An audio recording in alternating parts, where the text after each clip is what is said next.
Here's a bit of a thing that I can't really get my head round. Subscribing for your doorbell. Now, a lot of people have these Ring doorbells, and I know a lot of people catch perpetrators outside their houses and such as that. But you're paying a monthly subscription for a doorbell. Like, if you went back to the 1990s or even the 2000s and said, I've got this doorbell, do you want to pay me a monthly subscription for a doorbell? You'd probably tell them where to go. But it's quite normalised now, and it's took a multinational corporation, I think Google own it, don't they, to normalise it, that it's a normal thing and everybody's got one and everybody's using them. And I know you're not subscribing for the actual physical doorbell, you're subscribing for the service. Did you know though, and I'm almost sure this is the same in the UK, that enforcement agencies, i.e. the police or the government, can access your stream or your recorded data without needing like a warrant or anything like that. Google own obviously all the rights to the recorded streams and all such as that. And if enforcement obviously put a request into Google, they can gain access to it without your permission.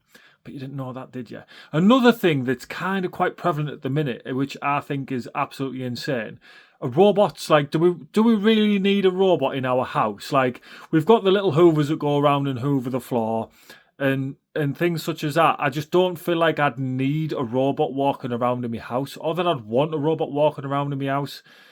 We've got AI, we've got like search engines and all such as that, and hoovers and lawnmowers and all these automated things, and fridges that can order food and touchscreen stuff. I just don't feel the need, and I think they're so focused on getting these robotic humanoids into people's houses.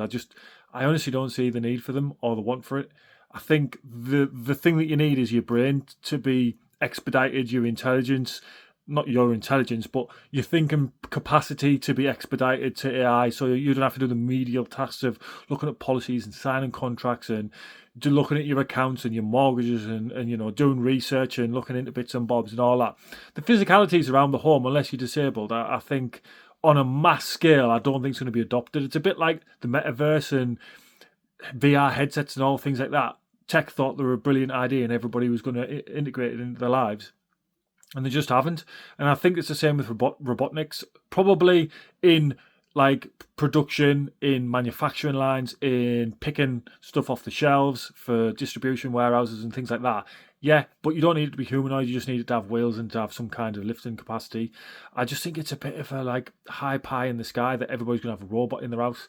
And are you going to trust it? Are you going to trust a robot walking around in your house with your kids and your dog and your cat? And what are they all going to make of it, growing up with a robot in their house?